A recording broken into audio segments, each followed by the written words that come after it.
저 문경원 선생님하고 제가 이 두 분을 좋아하는 이유는 사실 그 학자이시잖아요. 그리고 건축가이고 자기 연구에 그 매진할 수 있는데 끊임없이 어떤 대중과의 소통을 통해서 자신의 연구를 확장시키고자 하는 어떤 그런 시도와 노력들이 정말 이 시대의 어떤 저희들이 현자들이 아닌가라는 어떤 생각이 들어요. 그래서 이제는 저희들보다 또 여러분들이 또 궁금하신 게 이 두 분에 너무 많으실 것 같아요. 그래서 마이크를 방청객으로 좀 돌려서 한번 여러분들의 질문 받아보는 게 어떨까 싶어요. 안녕하세요. 최재천 교수님께 질문하고 싶은 게 있는데, 저는 이제 어릴 때부터 도시에서만 생활을 해서 어떤 생물의 다양성이랄 것을 접할 기회가 많지 않아서, 저는 제가 생각했을 때는 도시의 생활자로서 어떤 그런 다양성을 접할 기회가 많지 않기 때문에 도시의 어떤 자연이나 생물을 들여오는 과정에 있어서 어떤 태도를 취해야 할지, 그런 무지함에서 어떤 그런 전시에서의 문제라던가 그런 게 굉장히 많이 심각한 상황이라고 생각이 되는데, 그래서 좀 교수님이 생각하셨을 때 도시의 어떤 그런 자연이나 생물을 들여옴에 있어서 저희가 어떤 태도를 지니는 게 좀 옳을지, 그리고 사실 들여와야 할지에 대한 의문도 가끔씩 들고 하거든요. 제가 몸담고 있는 분야, 이제 생태학이라든가 동물 행동학이라든가 이런 분야에서는요, 오랫동안 인간의 영향이 조금이라도 있는 곳에서 연구를 하면 논문을 못 냈어요. 그러니까 굉장히 오랫동안 우리는 인간이 제외된, 인간이 없는 곳에서 자연의 섭리를 연구해야 된다. 그래서 저희들은 그냥 끊임없이 오지로 갔거든요. 저도 그래서 그냥 거의 제 인생의 한 절반은 열대 정글에서 제가 보낸 사람인데, 그러고 열심히 가다가 어느 날 깨달은 게, 지금 이 지구상에 인간의 영향이 미치지 않는 곳이 사실상 따지고 보면 없어요. 물론 저 아마존의 어느 지점 하나에는 아무도 거기 발을 한 번도 디뎌보지 않은 곳이 있을지 모르지만, 뭐 저 미세먼지 거기도 날아갈 거고요. 산성비 거기도 내릴 거고, 이게 전부 호모사피엔스의 영향권 안에 다 있는 거잖아요. 더 이상 우리의 영향을 제외하고 연구한다는 게 아무 의미가 없어진 거예요.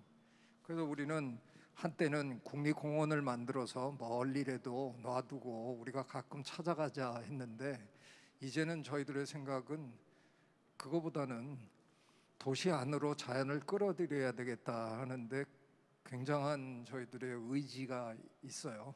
그래서 어떻게든 자연과 우리가 같이 살 수 있는 그런 시스템을 자꾸 만들어 보자 하는 거거든요. 뭐 쉽지는 않아요. 많은 분들이 그 허용하는 자연의 범위라는 게 있기 때문에, 뭐 지금 우리나라 저 환경부가도 되게 애써가지고 지리산에 반달가슴곰 숫자가 지금 늘고 있잖아요.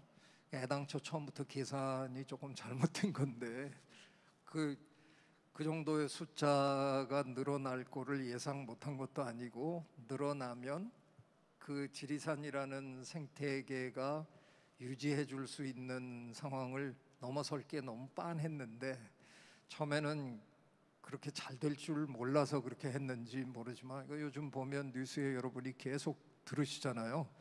어떤 놈은 계속 딴 산으로 계속 지금 가고 있고, 뭐 이게 뭐냐면 그 생태계가 지탱해 줄 수 있는 한계를 이제 넘어서고 있다는 거죠.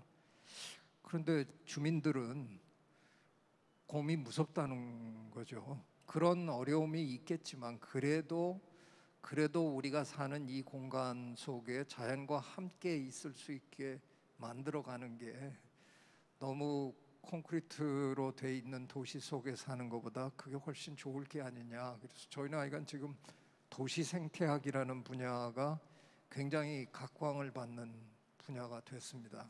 예를 들면 이런 거가 필요할 것 같아요. 한때 우리 서울시가 그런 노력을 좀 했거든요. 이미 우리가 옥상 공간에 녹지를 상당히 많이, 거기다 뭘 많이 심고 했잖아요. 그러니까 그러면 벌을 좀 길러보면 어떨까. 그래서 서울시에서 양봉을 시도를 했어요. 근데 그냥 양봉을 하겠다고 거기다 벌통을 갖다 놓으면 벌들이 날아다니면 일단 민원 들어오기 시작할 거고요. 그다음에 더 중요한 건 밀원 식물이 있어야 되잖아요. 벌들이 꿀을 따올 수 있는 식물이 있어야 되는데 주변에 그런 게 별로 없으니까 그 어떤 저 관찰에 의하면 서울시청 별관 옥상에다 해놨는데 얘네들이 저기 고수부지까지 갔다 오더라는 거죠. 그게 상당한 거리예요. 벌들도 날아다니려면 에너지 써야 되는데 너무 왔다 갔다 하는 이 거리가 길면 기껏 모아놓은 거 또 걔네도 잔뜩 먹어야 되니까 수지가 안 맞는 거죠. 그래서 만일 우리가 시민들을 설득해서 그 양봉을 할 수 있는 그런 도시면 얼마나 좋은 도시일까요? 이걸 설득을 하고 난 다음에는 사실은 그냥 벌통만 갖다 놓는 게 아니라 우리 주변 곳곳에 마을 곳곳에 꽃밭을 만들어 줘야 되는 거죠. 벌들이 좋아할 수 있는 그런 식물들을 쫙 심어주고 길러주고 사람들은 그 꽃을 보고 또 좋아하고 그러는 어느 순간에 그 꽃에 벌들이 날아와도 그리고 우리 아이가 어떨 때 한번 쏘여도 그 정도는 이렇게 서로 허용하는 뭐 이런 게 돼가면 참 좋은 거예요. 왜 우리가 벌을 얘기하느냐 하면요, 지금 벌이 너무 많이 사라지고 있거든요. 그 일설에 의하면 아인슈타인이 얘기했다 그러는데 뭐 증거는 없어요. 근데 아인슈타인 선생님 워낙 천재니까 얘기했나 보다 우리가 믿어주려 그러는데 꿀벌이 사라지면 4년 안에 인류가 멸종할 것이다라고 얘기를 하셨다는 거예요. 근데 그 말씀은 굉장히 그럴듯합니다. 왜냐하면 꿀벌이 지금 우리가 먹고 있는 농작물의 꽃가루 바지에 65% 내지 80%를 담당하거든요. 꽃가루 옮겨주는 동물은 많아요. 딱정벌레도 하고 뭐 박쥐도 옮기고 뭐 다 하는데 실제로 우리가 기르는 농작물에는 거의 전부가 꿀벌이 합니다. 근데 걔네가 지금 세계적으로 심한 곳은 80% 이상 사라졌거든요. 그러니까 꿀벌이 사라지면 상상할 수 없는 식량 대란이 터지는 겁니다. 그러면 어마어마한 일이 이제 우리 사회에 지금 우리가 겪고 있는 이 코로나19 정도하고는 비교가 안 되는 일이 이제 터질 거죠. 그러니까 이런 일들을 우리가 시민들을 설득하고 같이 이해하고 꿀벌을 함께 기르자 그러면서 그걸로 인해서 꽃밭도 하고 이러면 좋지 않을까. 이게 서로 이해하고 설득하고 함께하는 연대하는 이게 굉장히 중요할 거예요. 안녕하세요. 저는 유현준 건축가님이시자 교수님께 질문을 드리고 싶은데 사실 저희는 서로 SNS 온라인 상에서 서로가 서로를 감시하는 그런 체계 구조 속에서 살고 있잖아요. 근데 이게 좀 메타버스, 그러니까 온라인과 오프라인이 더 밀접해지는 상황이 이제 극단적으로 되었을 때 그런 감시 체계 변화 같은 게 좀 궁금해서 질문을 드려보고 싶습니다. 제가 그냥 추측하는 바로는 감시 체계는 점점 늘어날 거라고 보거든요. 그래서 우리의 도덕 체계가 바뀌지 않을까 생각을 해요. 종교 체계도 바뀔 거라고 생각을 하고요.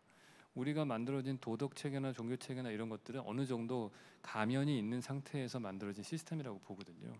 근데 아시겠지만 요즘 정치가들은 뭘 할 수가 없잖아요. 다 투명하게 다 노출이 되기 때문에 그렇게 되면은 저는 그 다음에는 우리가 인간의 본능이나 이런 걸 인정할 건 인정하면서 우리의 다른 도덕이나 윤리나 뭐 가치 체계나 이런 것들이 좀 철학적으로 좀 재정립이 될 필요가 있는 것 같아요. 그 공간 체계가 바뀌게 되면은 온라인과 오프라인이 바뀌게 되면은 그거에 맞춰서 우리들의 생각이 좀 바뀌는 업그레이드 될 필요가 있을 것 같고요.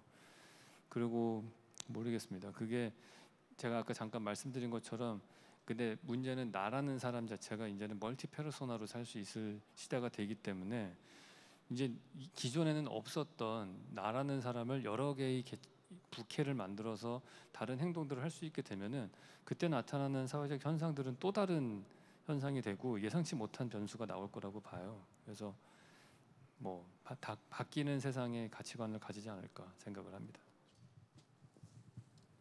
네, 강의 잘 들었습니다.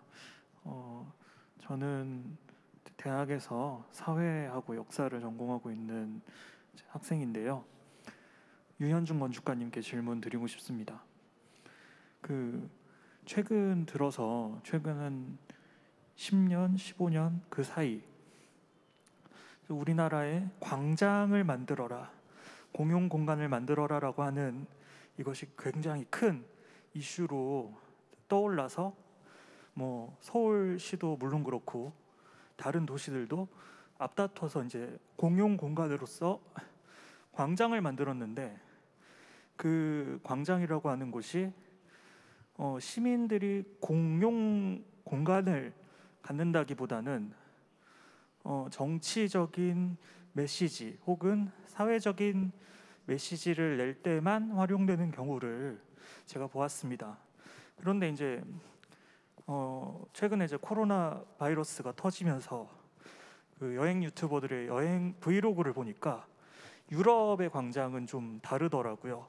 시민들이 정말로 일상 공간으로 공적 공용 공간으로 활용을 하고 있는 것을 제가 보았습니다. 그런 의미에서 우리의 광장과 유럽의 광장이라고 하는 공간은 같은 이제 명칭을 쓰고 있고, 또 그런 공적 공간, 공용 공간을 만들어 주려고 하는 그런 목적에서 탄생을 했지만, 왜 이제 유럽의 광장과 우리의 광장 문화는 그렇게 달리 형성될 수밖에 없었는가라는 점이 좀 궁금합니다. 네, 되게 좋은 질문이시고요. 유럽의 같은 경우에 광장이 있는 위치들을 대체적으로 보면은 어떤 데냐, 여러 가지 태생이 다르지만은 대표적인 광장들은 다 성당 앞에 있는 경우가 많아요. 그 이유가 성당을 만들 때 우리가 돌을 써서 만들잖아요. 그 정면을 만들 때까지 한 100년 가까운, 혹은 더 노틀담 성당은 200년 넘는 시간이 걸려요. 그러면 채석장에서 돌을 띄어다가 와서 돌을 조각을 한 다음에 쌓아야 되잖아요. 그 앞에 작업장이 필요하죠. 그러니까 넓은 면적이 필요해요. 그런데 그 100년 넘는 동안에 주변에 마을이 다 형성이 될 거 아닙니까? 거기서 일도 하고 밥도 먹고 그러니까, 그러면은 광장 주변으로 가게가 형성이 되겠죠. 그럼 건물이 딱 완성되고 나면은 그 작업장으로 쓰던 데는 비고 주변으로는 가게가 다 들어섭니다. 그리고 나중에는 그게 유지가 돼요. 이유는 기독교의 예배 형식이 일주일에 한 번씩 모여서 한 시간에 모인 다음에 한 번에 쏟아져 나오잖아요. 그러니까 예배당에 있던 사람들이 바깥으로 우르르 쏟아져 나온 걸 받을 수 있는 공간이 필요해요. 그게 광장이죠. 그래서 대체적으로 큰 성당 앞에 있는 광장은 교회하고 거의 같은 사이즈를 가집니다. 그러니까 그게 유럽의 광장이에요. 근데 유럽은 또 아시다시피 여러 가지로 또 전쟁도 많았죠. 봉건 사회를 겪으면서. 그러니까 도시가 성을 쌓아야 돼요. 그럼 성을 쌓고 나면 안쪽에 밀도가 높은 공간들을 만들죠. 근데 우리나라는 약간 다릅니다. 우리나라는 첫 번째가 밀도가 낮아요. 우리나라는 주택들을 다 온도를 쓰기 때문에 단층짜리 집밖에 못 짓죠. 그리고 조선 같은 경우에는 봉건 사회가 아니어서 전라도하고 경상도하고 전쟁을 많이 하지는 않았잖아요. 조선이 통일된 다음에. 그러니까 성을 중심으로 발달하지 않습니다. 그러니까 밀도가 낮아요. 거기다 온돌 때문에 2층짜리 집을 못 지어요. 그리고 고층 건물도 못 짓는 이유가 장마철에 비가 많이 내리기 때문에 집안이 약해서 또 고층 건물 또 못 짓는 일들도 생겨요. 우리 한옥을 보시면은 집안이 약하니까 가벼운 재료인 나무 기둥을 써야 되고, 나무 기둥을 쓰면은 보안이 취약해요. 그러니까 담장을 꼭 세웁니다. 바깥에다가 낮은 담장을 세우죠. 마당이라는 게 있어요. 그래서 우리는 밀도가 높은 곳에 빈 공간에 광장이 만들어지기보다는 자기 집 앞에 마당을 다 갖고 있는 낮은 담장으로 된 그런 도시 체계를 가져요. 밀도가 낮은. 그러니까 광장 문화가 아예 없어요, 우리는. 근데 유럽을 보고서 광장을 만들어야겠다고 갖고 왔는데, 항상 문제는 뭐냐면은 광장 주변에 가게가 없다라는 게 문제인 거예요. 그러니까 아무런 다양한 목적이 없죠. 사람들이 안 오는 거예요. 그냥 빈 공간이죠. 근데 도시 내에서 비어 있는 공간들, 아무런 목적성이 없이 사람들이 올 이유가 없는 공간들은 다 정치적 지표로 쓰입니다. 대부분의 광장들은 교통량이 많은 곳에 위치하기 때문에 자기의 세를 과시하기 제일 좋아요. 그러니까 특정한 목적을 가진 사람들만 모여요. 그래서 우리가 제대로 된 광장을 만들려면은 적어도 100가지 이상의 가게가 있어야 됩니다.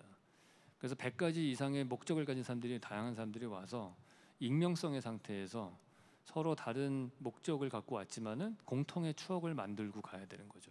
그게 광장에 제일 필요한 그 요인이라고 볼 수 있어요. 근데 역사적으로 봐도 그렇고 우리가 그걸 흉내내서 만들었지만은 그 본질을 잘 깨닫지 못한 거예요. 마찬가지로 공원도 그런 면들이 있습니다. 우리가 공원은 저도 최재준 교수님한테 배웠는데 공원은 두 종류가 있죠. 근린공원과 생태공원이 있어요. 그래서 최 교수님 말씀하시는 건 주로 생태공원이고 저는 주로 근린공원을 얘기하는데 그 근린공원 같은 경우에도 보면은 우리는 자꾸 너무 삶과 격리된 곳에다 공원을 만들거든요. 뭐 둘레길 만들고 한단 말이에요. 근데 가면은 주변에 가게가 없어요. 그러니까 할 일 없는 분들만 산책합니다. 그러니까 우리가 뭔가 공원을 근린공원을 제대로 만들려면 그것도 상업시설과 평행하게 가게 만들어줘야 돼요. 그 대표적으로 잘된 케이스가 뭐 경의선 숲길 같은 경우죠. 면적은 작지만은 프로포션이 가로로 기니까 변이 길게 나오고 그 긴 변에 가게들이 들어가면은 다양한 사람들이 모이고 서로 먼 거리를 오가는 그런 커넥팅을 시켜주는 그런 공통의 추억을 만드는 광장이 될 수 있는 거죠. 그래서 이런 여러 가지 이유들이 있다고 봅니다.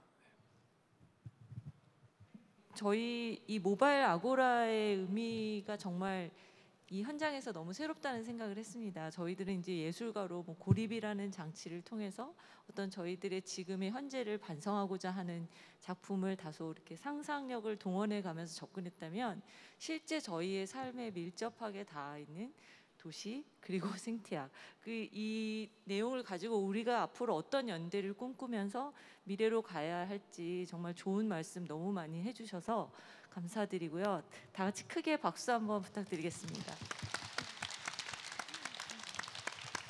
네, 오늘 긴 시간 동안 수고 많이 하셨습니다. 감사합니다. 네, 여러분 감사드립니다. 네. 감사드립니다.